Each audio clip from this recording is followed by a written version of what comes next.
Wish you very happy birthday Viji. ಹೀಗೆ ನಗ್ನಗ್ತಾ ಖುಷಿಯಾಗಿರೋ, ಜೊತೆಲಿರೋರ್ನ ನಗಿಸ್ತಾ ಇರು. ನಿನ್ನೆಯಿಂದ ಒಬ್ಬ ಸೋಷಿಯಲ್ ಮೀಡಿಯಾ ಇನ್ಫ್ಲೂಯೆನ್ಸರ್ ಅಂತ ಅನ್ಸ್ಕೊಂಡಿದ್ದಂತಹ ಒಬ್ಬ ಹುಡುಗ ತೀರ್ಕೊಂಡಿರುವಂತಹ ವಿಚಾರ ಸಿಕ್ಕಾಪಟ್ಟೆ ವೈರಲ್ ಆಗ್ತಿದೆ. ಮಿಸ್ಟರ್ ರೋಶು ಅಂತ ಹೇಳಿ ಈ ಒಬ್ಬ ಹುಡುಗನಿಗೆ 2 ಲಕ್ಷಕ್ಕೂ ಅಧಿಕ ಮಂದಿ ಫಾಲೋವರ್ಸ್ ಇದ್ರು ಅನ್ನೋದನ್ನ ಕೂಡ ನಾವು ನೋಡ್ಬೋದು. ಆದ್ರೆ ನೀವು ಇವಾಗ ಹುಡುಕಿದ್ರೆ ಇವನ ಅಕೌಂಟ್ ಸಿಗೋದಿಲ್ಲ. ಯಾಕಂದ್ರೆ ಆ ಒಂದು 2 ಲಕ್ಷ ಹತ್ತತ್ರ ಫಾಲೋವರ್ಸ್ ಇದ್ದಂತಹ ಅಕೌಂಟ್ ಅನ್ನ ಡಿಲೀಟ್ ಮಾಡಿದ್ದು ಬೇರೆ ಯಾರು ಅಲ್ಲ, ಈ ಮಿಸ್ಟರ್ ರೋಶುನೆ. ತನ್ನ ಅಕೌಂಟ್ ಅನ್ನ ತಾನೇ ಡಿಆಕ್ಟಿವೇಟ್ ಅನ್ನ ಮಾಡ್ಕೊಳ್ತಾನೆ. ಇತ್ತೀಚೆಗಷ್ಟೇ ಮದುವೆಯಾಗಿದ್ದ ನವ ದಂಪತಿಗಳಾಗಿದ್ರು.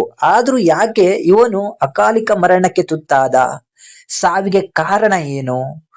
ಈಗ ನಿಮ್ಗೆಲ್ರಿಗೂ ಕೂಡ ಒಂದು ಡೌಟ್ ಇರುತ್ತೆ. ತುಂಬಾ ಜನ ಇವನಿಗೆ ಹಾರ್ಟ್ ಅಟ್ಯಾಕ್ ಆಯ್ತು, ಕಾರ್ಡಿಯೋ ಅರೆಸ್ಟ್ ಆಯ್ತು ಅಂತ ಹೇಳಿ ತುಂಬಾ ವಿಡಿಯೋಗಳು ಬರ್ತಾ ಇತ್ತು. ಬಟ್ ಇದೆಲ್ಲಾನು ಕೂಡ ಶುದ್ಧ ಸುಳ್ಳು. ಇವನು ತನಗೆ ತಾನೇ ಆತ್ಮಹತ್ಯೆಯನ್ನ ಮಾಡಿಕೊಂಡು ಪ್ರಾಣವನ್ನ ಬಿಟ್ಟಿರುವಂತದ್ದು. ಇದಕ್ಕೆ ಕಾರಣ ಏನು ಅಂತ ಗೊತ್ತಿಲ್ಲ. ಮಿಸ್ಟರ್ ರೋಶೋ ಏನಿದ್ದಾರೆ, ಇವರು ಮುಸ್ಲಿಂ ಯುವಕ ಆಗಿದ್ರೂನು ಕನ್ನಡ, ಹಿಂದೂ, ಮುಸ್ಲಿಂ ಅನ್ನೋದನ್ನ ಏನನ್ನು ಕೂಡ ನೋಡದೆ ಎಲ್ಲರ ಜೊತೆಗೂ ಸಿಕ್ಕಾಪಟ್ಟೆ ಚೆನ್ನಾಗಿದ್ದ. ಇವನ ಜೊತೆಗೆ ತುಂಬಾ ಜನ ಇನ್ಫ್ಲೂಯೆನ್ಸ್ ಗಳು ಸೇರ್ಕೊಂಡು ಪ್ರಮೋಷನ್ ಗಳನ್ನು ಮಾಡಿದ್ದಾರೆ. ತುಂಬಾ ಚೆನ್ನಾಗಿ ಜೀವನ ನಡ್ಸ್ಕೊಂಡು ಹೋಗ್ತಾ ಇದ್ದ. ತನಗೆ ಬೆನ್ನೆಲುಬಾಗಿ ನಿಂತಿದ್ದಂತಹ ಒಂದು ಇನ್ಸ್ಟಾಗ್ರಾಮ್ ಐಡಿ ಏನಿದೆ ಅದನ್ನ ತಾನೇ ಡಿಆಕ್ಟಿವೇಟ್ ಮಾಡ್ಕೊಂಡಿದ್ದ. ಆಗ್ಲೇ ಇವನ್ ಮೇಲೆ ಸ್ವಲ್ಪ ಜನಕ್ಕೆ ಅನುಮಾನ ಇತ್ತು, ಏನಾಗಿರ್ಬೋದು, ಎಂತಾಗಿರ್ಬೋದು ಅಂತ ಹೇಳಿ. ಇವನಿಗೆ ದುಡ್ಡಿನ ಸಮಸ್ಯೆನೋ, ಫ್ಯಾಮಿಲಿ ಸಮಸ್ಯೆನೋ, ಫ್ರೆಂಡ್ಸ್ ಸಮಸ್ಯೆನೋ, ಅಥವಾ ಏನಾಗಿದೆಯೋ ಸೋಷಿಯಲ್ ಮೀಡಿಯಾದಿಂದ ಗೊತ್ತಿಲ್ಲ.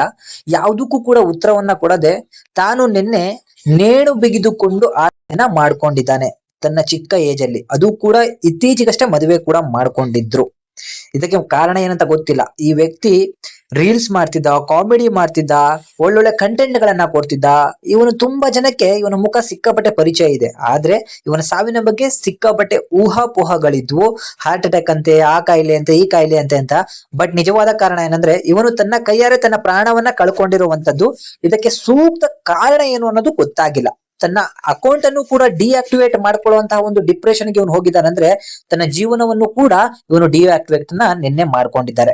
ಸೊ ಇವರ ಆತ್ಮಕ್ಕೆ ಶಾಂತಿ ಸಿಗಲಿ, ಇವರ ಕುಟುಂಬಕ್ಕೆ, ಅದು ಕೂಡ ಇತ್ತೀಚೆಗಷ್ಟೇ ಮದುವೆ ಆಗಿದಂತಹ ಒಂದು ದಂಪತಿ ಹೆಣ್ಣು, ಅವರಿಗೂ ಕೂಡ ಇವನು ಕಳ್ಕೊಂಡಿರುವಂತಹ ಕಷ್ಟವನ್ನ ನುಂಗ್ಕೊಳ್ಳುವಂತ ಶಕ್ತಿಯನ್ನ ಆ ದೇವರು ಕೊಡ್ಲಿ ಅಂತ ಹೇಳ್ತಾ ಈ ವಿಡಿಯೋನ ಮುಗಿಸ್ತಾ ಇದ್ದೀನಿ. ನಿಮ್ಮ ಅನಿಸಿಕೆನ ಕಮೆಂಟ್ ಮಾಡಿ.